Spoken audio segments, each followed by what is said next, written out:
Bundelkhand bulletin, हमको है सबकी खबर। बुंदेलखंड बुलेटिन, हमको है सबकी खबर। बीजेपी से टिकट मिलने पर गाड़ियों का काफिला लेकर पहली बार राट आए सांसद पुष्पेंद्र सिंह चंदेल।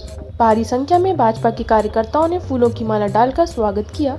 वहीं सड़क पर सैकड़ों गाड़ियों के काफिलों से घंटों लगा रहा जाम। भारतीय जनता पार्टी के वर्तमान सांसद पुष्पेंद्र सिंह चंदेल को भारतीय जनता पार्टी ने दोबारा महोबा हमीरपुर और तिंदवारी लोकसभा सीट से उम्मीदवार बनाया है। भारतीय जनता पार्टी के वरिष्ठ कार्यकर्ता और पूर्व जिला अध्यक्ष मनोज गुप्ता के यहाँ आवास पर लोगों ने एक दूसरे को मिठाई खिलाकर खुशी का इजहार किया। वहीं प्रथम आगमन पर भारतीय जनता पार्टी के कार्यकर्ताओं ने जनपद हमीरपुर की सीमा चिकासी से पुष्पेंद्र सिंह चंदेल को पार्टी के कार्यकर्ताओं ने अपने साथ लेकर राट पहुँचे और स्वामी ब्रह्मानंद जी के समाधि पर पुष्पमाला अर्पण की। पुष्पेंद्र सिंह चंदेल जिंदाबाद जिंदाबाद जिंदाबाद।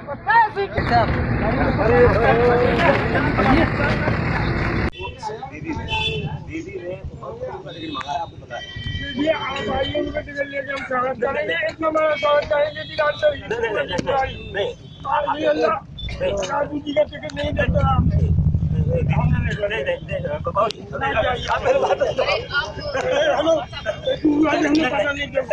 टिकट लेके आप ठग नहीं पाएंगे आप एक मिनट आप बैठो भाऊ जी। अरे आप हम लोग के बुजुर्ग, आप बात नहीं। उमा भारती जी ने उनका नाम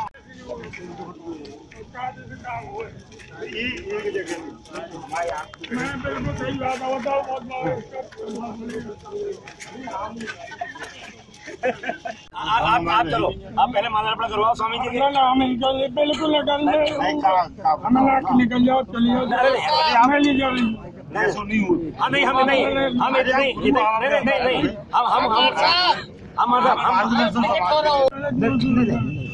आपको जो जानकारी है, दीदी ने बहुत उनके लिए प्रयासरत है, बहुत लगी। नहीं मिला तो हम नहीं स्वामी जी क्या तो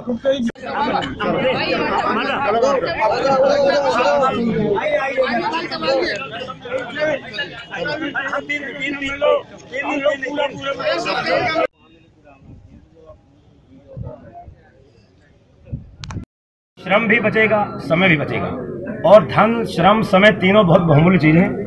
लोग जो रात हमीरपुर जाना पड़ता है, उनका अगर बचेगा, समय बचेगा तो उनके काम में आएगा।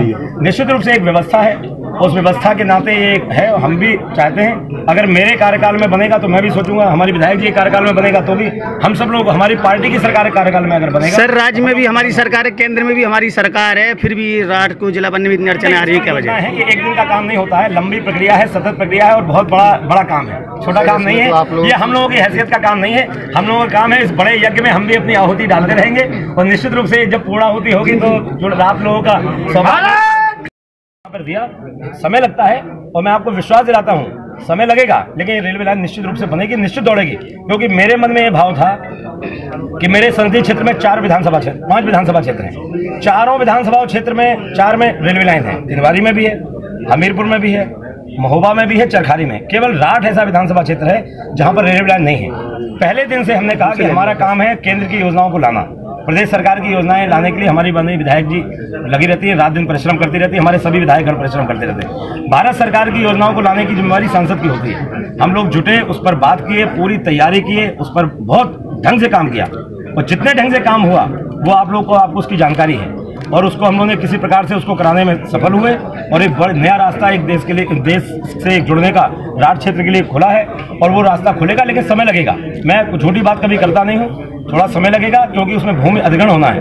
भूमि अधिग्रहण बिल अगर पहले पास हो गया होता, हमारे पास 2/3 बहुमत होता तो अभी हो सकता है ये काम शुरू हो गया होता। ईवीआर में निश्चित चलेगा, निश्चित ये काम होगा। समय लगेगा, 5 साल भी लग सकते हैं, 10 साल भी लग सकते हैं, लेकिन मैं तो सोचूंगा, मैं चाहूंगा कि अगर मेरे कार्यकाल में होगा तो मैं समझूंगा कि स्वामी जी के लिए मेरी ये बहुत सच्ची श्रद्धांजलि है। सर, आपको दोबारा टिकट मिला है, युवा में काफी जोश दिखाई दे रहा है, आपकी पार्टी के लगभग 100% यहाँ पर कार्यकर्ता हैं।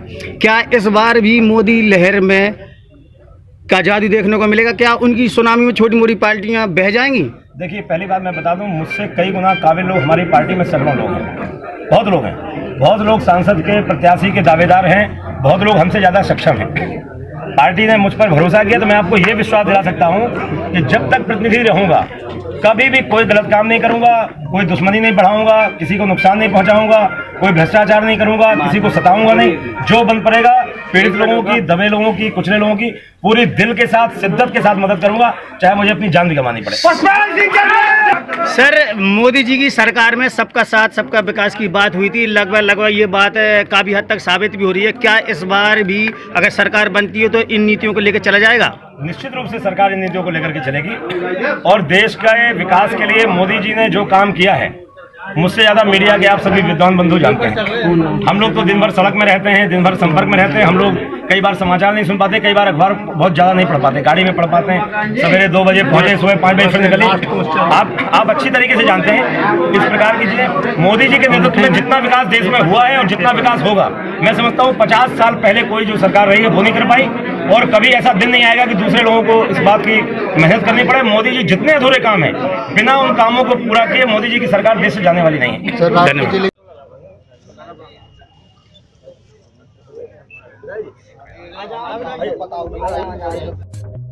राठ हमीरपुर से संदीप सैनी की report, team Bundelkhand bulletin Jhansi. Bundelkhand bulletin, हमको है सबकी खबर। बुंदेलखंड बुलेटिन, हमको है सबकी खबर।